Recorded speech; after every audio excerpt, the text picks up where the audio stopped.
Okay, so it is hard for me to think of the 5th generation of consoles without thinking about arcade racers. Specifically kart racers, but arcade racers in general. I had a lot of fun playing these games, and furthermore it's pretty impossible to think about these games without thinking about, of course, Mario Kart, that being the sole survivor really in terms of these arcade racing games from the past that have managed to stand the test of time. Unfortunately, it's only Mario Kart that's really out anymore. Crash Team Racing on the PlayStation 1 was a huge favourite of mine, and yes, they did remake that and release it a couple of years ago. Unfortunately, didn't quite have enough staying power to see very much in terms of a sequel to that. We haven't heard of anything since the game's release, which is a bit of a shame because I really think that this game genre could be really popular. I know there are a lot of racing games out there. A lot of them are quite flash and fancy, and for my liking there's almost too much going on the screen, and it kind of detracts from the arcade fast-paced racing that we are used to see on the old consoles. So what I thought I'd do today was take a look at a handful of games that aren't the Mario Karts, that aren't the Diddy Kong Racing, another big one, and of course again not Crash Team Racing, but other games of that generation that I think are still fun to play today. All of this gameplay is of course being run through emulators, but if you have the old discs or cartridges, then crack away and you're gonna have a good fun experience. They can all be pick up and play, but a lot of these have little nuances that you actually have to learn and adapt to, and you will get better over time as well. So there is some staying power in a few of these, but without further ado, let's get into the first game. Okay, so the first game I want to talk about here is, of course, Sled Storm. As you can see, a snowmobile-based racing game, specifically or exclusively designed for the PlayStation. Came out towards the, I would say, back end of the PlayStation's career or life, about sort of end of 1999, early 2000s, I believe. This game was a game I actually played a lot of as a kid. Really fun racing game, especially when you have a friend and can play split screen, a two-player split screen, of course. Unfortunately, the one downside of this game is that you could only get 4 sleds per race, which kind of held it back a little bit in terms of scope and the amount of things that would go on. But that was made up by some really creative course design. It's not just your standard stay on the racing line. Each course had multiple different avenues to take, some hidden away, some more obvious, but it really expanded on how to race. You could take shortcuts, you could go off of the snow and hit some ice, you might go across some grass areas, you could even sort of glide across some water as well, and that really sort of opened the game up to trying to find your fastest line, especially if you're playing in multiplayer. But the AI logic in here is actually quite good as well, and there was like a catch-up logic mode that or toggle, I guess, that you could change in the options, which sort of gave more rubber banding if you wanted more of a challenge. So there's some really interesting things going on here. Furthermore, the actual championship single-player mode was really cool because it did something that not a lot of games really did for the time that I can remember anyway. And that was, after each race, you had an option to upgrade your sled. But in order to earn the money, you didn't just need to come first. You also needed to perform tricks. The more tricks that you do in the race, the more cash you're going to earn at the end. And then obviously placing higher, you earn even more cash. Unfortunately, you had to come first in every race to progress to the next one. So it kind of limited your the amount that you could upgrade, because you literally had to come first. If you came second, it wasn't like you got a bit less money, which would have been good. You have to come first to get the maximum amount of money, and then it's however many tricks you pull off, you also earn cash, as I said. So in between each race, you could upgrade things like your engine, your actual skis, all sorts of different things that would basically edit and change and improve your course handling, your top speed, your acceleration, your ability to do tricks. Some of the features that you'd buy were only sort of temporary and would only last the one race. Others were permanent and obviously cost more. And there was different amounts of upgrades that you could do for each thing as well. So it was a quite in-depth little mode to play.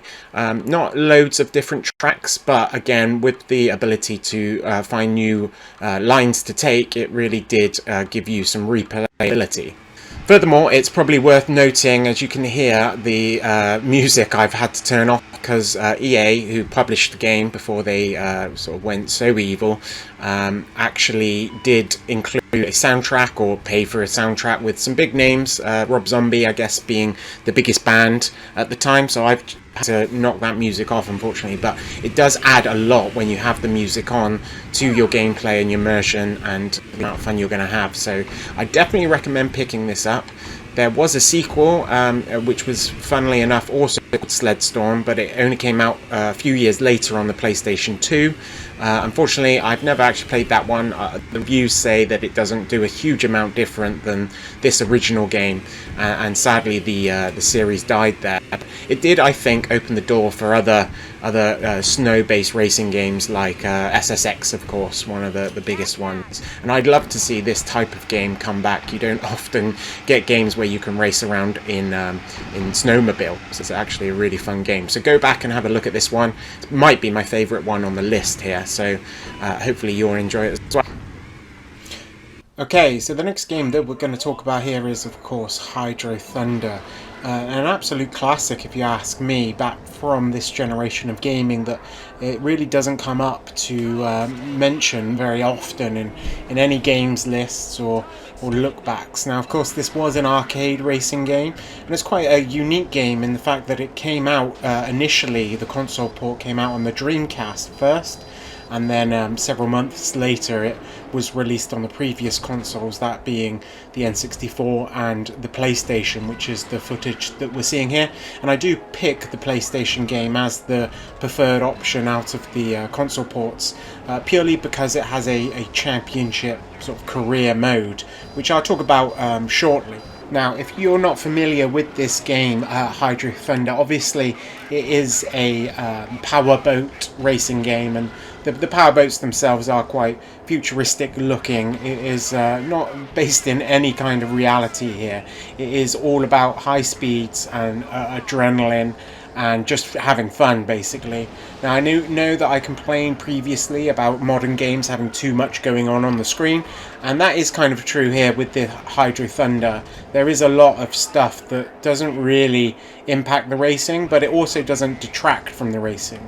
So, for example, as you can see, we've got a lot of different courses here that we're on that range from anything from being out in the ocean to being in a dilapidated New York City that's all been destroyed, or perhaps on the River Nile that's just very almost cartoony in terms of its presentation. And lots of weird stuff is happening. So there's giant crocodiles, sometimes there's big whales that are coming in to sort of disrupt the course, but it doesn't actually impact the racing. It is merely something to sort of see and just sort of be taken back of, rather than getting in the way or detracting from the lines that you're trying to cut. The core, and I think that's because the actual sort of courses that you're racing on are very wide in terms of the water that you're on. There's a lot to maneuver about, and the key thing for this game is you've got to hit the boost pads. If you want to finish within the top 2 or 3 racers, you need to be hitting pretty much all of these boost pads. Now, most of the courses aren't done on laps, they're done on one long course, but the ones that are done on laps, you can only hit the one boost pad, or each boost pad, once for the whole race. So if you've missed one on the way round, you know on the second lap or the third lap you can then pick that one up again. So it's really about sort of knowing the course, which helps with the replayability. It's really a fun game to try and memorize where everything is. And there are, well, as I was playing this game now to record the footage, there are a lot of hidden paths. I just couldn't work out how you can get to them, but you know they're there because you can see boost pads off in the distance or in very strange places where you might need to hit a jump and boost and sort of almost start flying to pick up the next boost pad. So it's really a very fun and creative game with a lot of replayability, as I said, just in terms of trying to master these courses. But going back to the championship mode, that was sort of the main reason why I picked the PlayStation version, and that was a really cool thing that they did. So you're locked into an easy set of courses, and then a medium and a hard, and then also a final kind of bonus set of courses. It's a very interesting way to unlock each course. So you have to pay with credits. So I may get this wrong because I recorded the footage a little while ago, but essentially you've got £1,000 to spend, and in the easy courses it's £500 to enter a race. So you can enter each race, and then depending where you place, you earn money, obviously. So I think you earn 1,500 or maybe 2,000 pounds to if you come first, and then obviously second, third, fourth, you scale that down by 500 each time. So effectively, if you don't place high enough for long enough a period of time, you're eventually not going to have enough money. As I said, in the easy courses, it's only £1,000 a race, I think. Medium courses, it's 1,500. I think it's 2,000 in the hard, and then the bonus is 2,500. It's something like that. It's not exactly like that. It might be 500 in the easy, then 1,000, then 1,500, then 2,000 in the bonus ones. But all I know is when I was playing this through, by the time I got to the bonus one, I only had enough money to play one course on the bonus levels. So I actually, and another, I don't know if it's a good thing or not, but if you don't have enough money, there's no continues. You go straight back to the start and you're locked back into the easy courses again to try and do better. So I feel like that was probably a bit of a poor representation of the mode, but it's actually really interesting, and it's not your standard championship mode where you're just racing for first place. You're actually racing to unlock the next set of courses. So it was a really well done game, and a reason why you should go for the PlayStation version.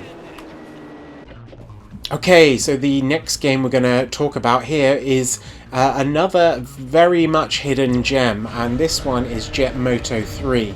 Only released for the PlayStation, and actually only in North America. So I'd never played this until I started sort of doing a little bit of digging to try and jog my memory of some really good games back in the day. And as I said, never played this because I'm based in the UK, and this was only out in North America, I believe. So the first two games did come out in the UK, but again, it was very much never spoken about, and never heard anybody mention this game before outside of doing some research. And I'm not really sure why, because playing this game, it's absolutely insane. It's probably the most fast-paced racer that I've played from this generation. I don't know how they managed to get the speed out of the PlayStation hardware, and I don't know how it actually performs on the PlayStation because this is emulation, but it is just an insane game to play. As you can see from the gameplay I'm showing you, at times it does make it a little bit tricky to control, just because you really have to know the course almost, or you really need to be planning your turns well in advance. But that's not to say that the controls aren't capable, because once you get into a bit of a groove, you can really have some fun with this, because it is so fast-paced and frantic that when you do pull off some good lines and you do go flying through the courses, it actually feels very immersive and very adrenaline-filled, really. The cool key thing about this that kind of makes it a bit more unique than any other racer as well is you may well see in some of the gameplay footage that there's this kind of weird grapple hook purple beam that shoots out of your hovercraft and attaches onto certain select other things that are in the course, so you can kind of get even greater turning. It's often based on a corner or a sharp peak in the course, and you latch onto it and it sort of swings you round the corner much faster than you can even possibly turn. and if you time that right, you can get some real momentum and just go absolutely flying through the next set of straights, or literally go flying across the map and take a massive shortcut as well. I just think that this game was very underrated, and I'm really surprised that it's not been sort of looked at fondly in the past, or at least in the future now. People have looked back because everyone's trying to find old games that were good, and this is certainly one that I don't think people mention at all. And I would highly recommend you go back and have a look at this. You do have to put some time into it, as I said, to get to grips with it, but once you do, you're going to be very hooked on this. I played through the whole sort of single player campaign championship mode just out of pure fun, really. I was only going to try and get some gameplay footage, but the courses were all very interesting, very diverse, and there's a lot of different things to see.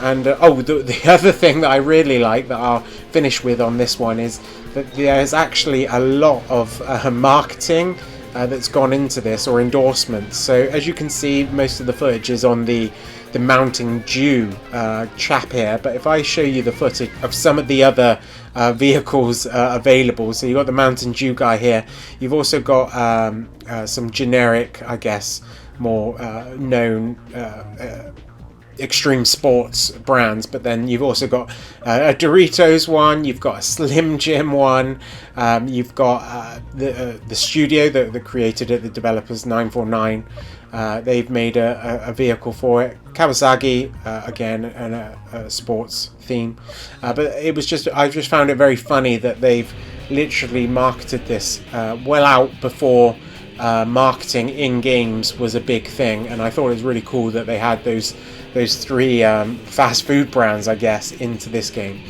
Anyway, a really cool game that I think you should go back and have a look at. Which leads me into the last one here that I want to talk about, and that is Roll Cage. Again, PS1 exclusive, I believe, if I'm not mistaken, and there were actually two games, Roll Cage 1 and Roll Cage 2, not very creatively named. But if you ever remember as a child having the adverts in your Toys R Us or Smith's Superstore of those RC cars that you could kind of hit into walls and they flip over, and then you'd be able to drive them fluidly, even though that they were on their back. It was like they were back front, they were sort of symmetrical upside down. It didn't matter if you had them upside down or not. You could even do like tricks with them on their side. Basically, this is a game all around driving those. Now, I don't know if those RC cars were first and then they stole the idea and put it into this game, or vice versa. But what I can tell you is that it does make for a really fun game. Unfortunately, the handling is very tight and twitchy. Outside of that, though, if you can get used to it, and I, for this footage, I didn't get used to it, but I know I did as a kid, so you can. And if you do get used to it, then you can do some really cool racing in this, almost like tricks. You don't get any points per se, but the courses are all designed about being able to sort of drive on the walls and drive upside down and do cool flips and spinning around and wiping out your opponent by dropping in on them off of some cool jumps as you do somersaults. And it's just a really interesting racing game. I'm not sure why we haven't seen anything like this again, unless I'm mistaken. I don't remember seeing anything that has this unique driving experience. But again, that's the whole point of this video. I don't feel like we're having very many arcade races that are diverse. There are some out there, but they all kind of follow the same MotoStorm footprint, really. But anyway, back to Roll Cage. It is more standard in terms of your championship mode, so both games have a championship mode. It is all about placing first in a championship bracket, so the higher you rank, the more points you get, and then that all gets added up at the end, and you get your gold medal if you come first. But where the game really stands out is that unique mode of driving up the walls, driving on the ceilings, flipping off of ramps, and doing all sorts of cool tricks.